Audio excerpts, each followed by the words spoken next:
Welcome to Guns and Gear Network, everyone. Appreciate you tuning in today. Wanted to bring you a video this afternoon about overlanding trailers on a budget. So if you follow my channel, I've done a series of videos. Now I'm up to 12. If you want to count this one, it's 13 videos about my overlanding trailer build. So if you are watching this video, you probably are in the crowd that is interested in getting an overland trailer. And one common theme with those, if you find, the ones that are factory built or store bought, usually they're pretty pricey, and that can be challenging to some people that want to get into, the overlanding game and have a trailer. And it's just sometimes out of their budget.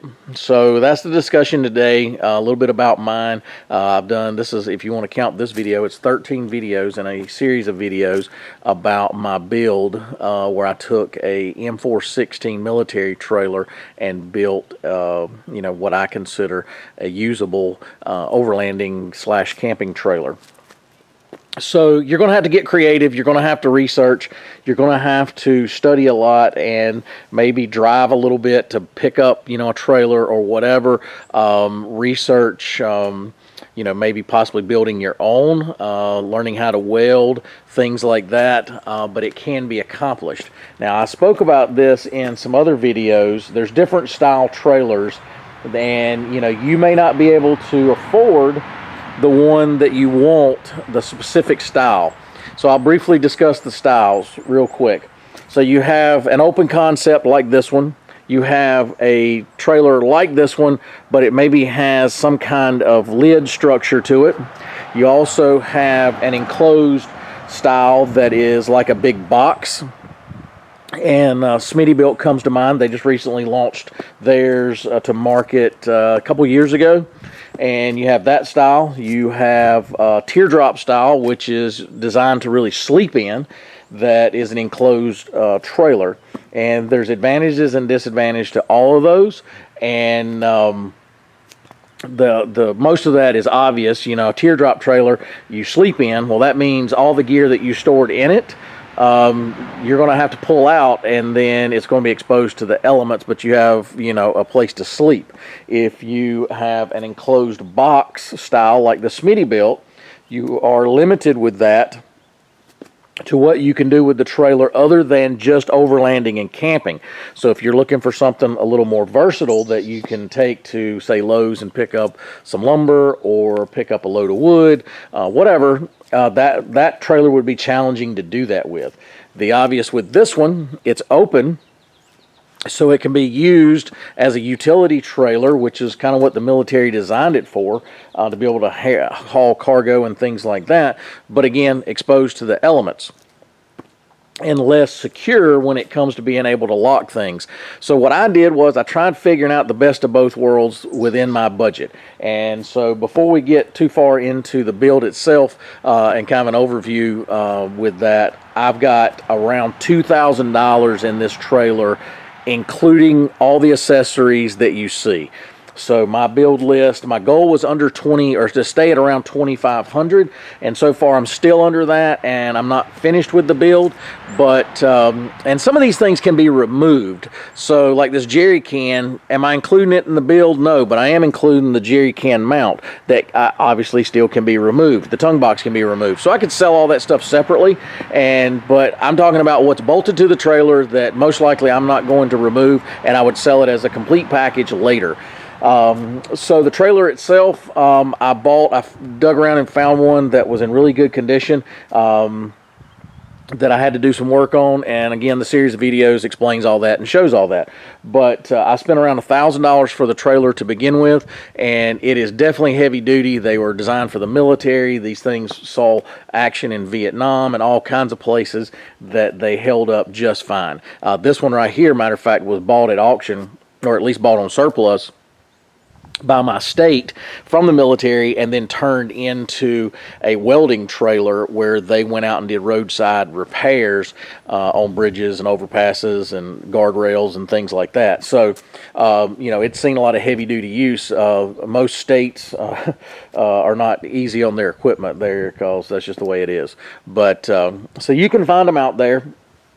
the M-416s, that is. Just plan on spending, you know, around $1,000, give or take, depends on the condition. My advice to that is to find one with as little of rust as possible. Can you stand some rust? Yes, this had a little bit of surface rust, but if you go back to my first video when I bought it, it had very little rust, so I got lucky in that regard. But anyway, so if you do an open concept, the problem with a lid, and some people like a lid, and I get it. It's definitely, and I've debated on doing one for this one, but to haul anything large, again, loads of lumber, whatever, then you're going to have to remove that lid potentially. But with the lid, it does offer a little more security. There's ways around that, like I've done here. If you notice, I have the tongue box, which can be locked. I have the those aluminum boxes that you see. Those are side boxes that go on the side of like a utility trailer. No, I'm sorry, utility bed that you're like utility bed setup that maybe an electrician or plumber would do, contractor or something. I found them local for $50 for both of them on, I think, Marketplace or Craigslist. So there's ways around it. If you notice down here, I have one of these big Husky boxes that I picked up. I think it was around $59. It's very heavy duty. It locks in 3 places. You can lock the 2 clasps that you see there with padlocks, and then it actually has a key lock. I can put that inside the trailer itself and then have some secure storage in there. Now, I could even, what I'm going to do is probably with some of this stuff, if you notice on the jerry can, I've got a cable and a lock on it. So some of this stuff you can, even that box, it has a handle built into the box that comes out, and I'll show you that real quick. So on this trailer, on this box here, it has this handle. So I could run a cable through it. I could run a cable through any of this. Again, here's the thing. Even a locked trailer, if somebody wants to get in it, they can, if with enough effort. So only thing you're doing is really stopping what I call, you know, snatch and grabs or smash and grabs, where, you know, I at least want somebody to have to put a little effort into it, and if they can put enough effort into cutting cables or whatever, they can put enough effort into getting into your teardrop trailer and or your box style Smittybilt, you know, whatever style trailer, if they wanted to get into it. So keep in mind, it's a little false sense of security with those. Will it keep your stuff away from the elements? Yes, but it'll keep them not away from the elements no more than my box does or anything else. So it's just kind of personal preference, but I just kind of wanted to talk to you guys a little bit about that. With the prices of some of these overlanding trailers, it's just like astronomical crazy. I've always struggled with the idea of how much they cost, and in my opinion, for what you're getting. I'm not saying they're not worth it if you've got that kind of money. I just did not want to dedicate that kind of money to a specific trailer that's all I used it for. I've seen them on different places for sale, people trying to get their money back out of them because they've used them once in a year, twice in a year, and you know, they've got $6 grand tied up in this thing. So even with this trailer, I can put a rooftop tent. If you look, I've got the cargo rack up there, and if I want to spread those out wider, I can, and then put a rooftop tent. I personally like a good quality ground tent, and but you know, of course, I can carry it in this. But I'll do a quick walk around for you guys on this specific trailer if you hadn't looked at the series of videos. So jerry can and jerry can mount. This right here, tongue box, came from Harbor Freight, and I've added some custom FJ Cruiser stickers. Again, these side boxes I bought local for $50. This cargo net can hold everything in place as I'm traveling. It'll keep anything from coming out. And believe it or not, these things hold quite a bit as far as weight and stuff like that. The main thing is not getting air under it and blowing out. So this right here would stop it in most cases. These right here, these ladder racks came off of Amazon. Paid $100 for these, including shipping. After much research, I decided I could not build anything for that price, and so it was easier just to buy them instead of bolting on and putting more holes in this trailer, I decided to use these clamps. I bought 2 sets. They come 6 to a pack. I wound up buying 2 packs, so I would have 2 per section. In that price, guys, I am not including this ARB awning as far as the total build price. So I bought that used actually from a local guy, and I think I paid him maybe $100. So if you want to add that, I'm still under the $2,500 budget. If you notice, I've added some pod lights back here. They are not hooked up yet because if you follow my channel, I'm actually working on a solar 12-volt setup that I haven't completed yet. But once I do that, I will run the wires for these. These are here at eBay deals. You can buy these little lights for around $14, including shipping, for 2, which is real dirt cheap. I actually have them on my FJ Cruiser now, and they do really well. These mounting brackets that hold them on is, again, something I've talked about before. I use these mounting brackets a lot. They're actually designed for these lights, or just mounting a light to your like your roof rack bars, but I've used these to build a lot of things to attach items to a roof rack. So again, not counting my traction mats, but I am including in that price these little brackets that I make using conduit hangers. Again, done a video about those. I'm including, stuff like where I welded the receiver hitch in back here. So everything you see attached or welded on, that's included in that price.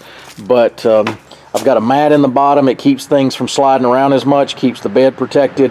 I talked about that in another video. That is a cow mat that I bought at one of my local farm supply stores. And of course the roof rack itself, that's I'm sorry, not an eBay, that is an Amazon purchase. And this right here is one of the better quality ones, in my opinion. A couple things that attracted me to this: A, it got great reviews, and B, one of the complaints about these racks is where they're in 2 pieces normally. So when they slide together,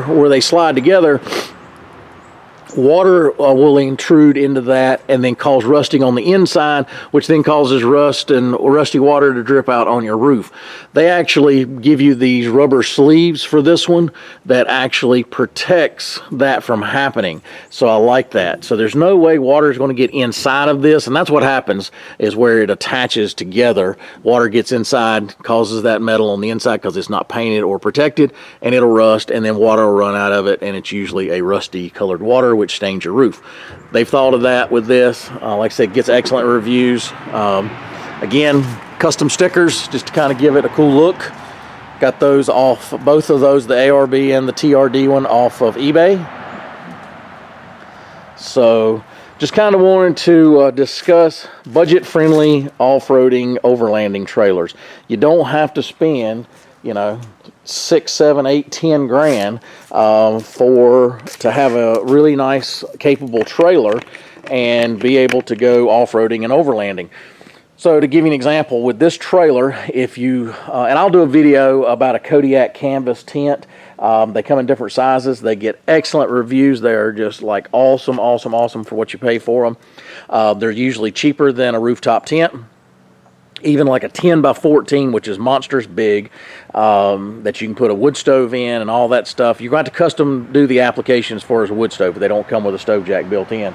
But you can buy that tent setup for around $600. So it's cheaper than a rooftop tent. Excellent quality tent, going to last you forever. You can I'm still less than $3 grand with a super nice ground tent and this trailer.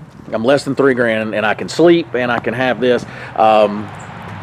The other thing that I didn't show on this trailer is where I welded that trailer hitch in. The reason I did that is I wanted to have a cargo rack back there, and I am including that in the price of the total build. So the cargo rack that I have back there, and it's in one of my other videos, the reason I did that is 2 reasons. A, it gives me more storage capacity to haul things, and B, it also allows me to set up what I call like a chuck wagon style kitchen in the back with that awning. I can put my chuck box on the back of that and do that, you know, setup. So anyway, guys, just hope this was helpful for you guys. Don't get discouraged. I know I was pretty discouraged looking at different trailers and what they cost and so forth. So don't get discouraged. It's going to take a little work on your part. You know, I'm not a mechanic by no means, but I am capable of doing things myself if, you know, put my mind to it and do a little research. There's tons of videos out there. If you don't know how to do something, there's usually a video. I've fixed many of things on my car or in the house, dryers, washers, dishwashers, whatever, by watching a video. So just watch a bunch of videos. You know, don't get discouraged. Try doing it yourself. Spend a little time. I actually kind of turned this into a father-son project, and my son helped me with quite a bit of this. And, you know, it's just a learning experience for him. He gets to learn different tools when I ask for them, or hold this, or how the way bolts turn and different things. So, you know, it's you can turn it into a family project if you like, kind of do some family bonding as you're building the project, and then you get to share in it when you get done, to be able to take your family camping and, you know, exploring and things like that. So that's always a plus with something like this. But anyway, guys, I appreciate it. I hope it was helpful to you. If you got any questions, you can post those below. Be glad to answer them. If somebody else has any suggestions and or has built something like this, or want to give a recommendation, by all means, you know, share those in the comment sections. That's always helpful to everybody. If you like our videos, give us a thumbs up down there. Also down there in that section is the share content button. Share content helps us get the word out about Guns and Gear Network and the sponsors and the people that participate in these videos. So also, if you're not a subscriber, hit the subscribe button. That'll give you, and hit the bell. That'll give you notification when we produce our next video and release it. As always, guys, have a great day, and like, share, and subscribe.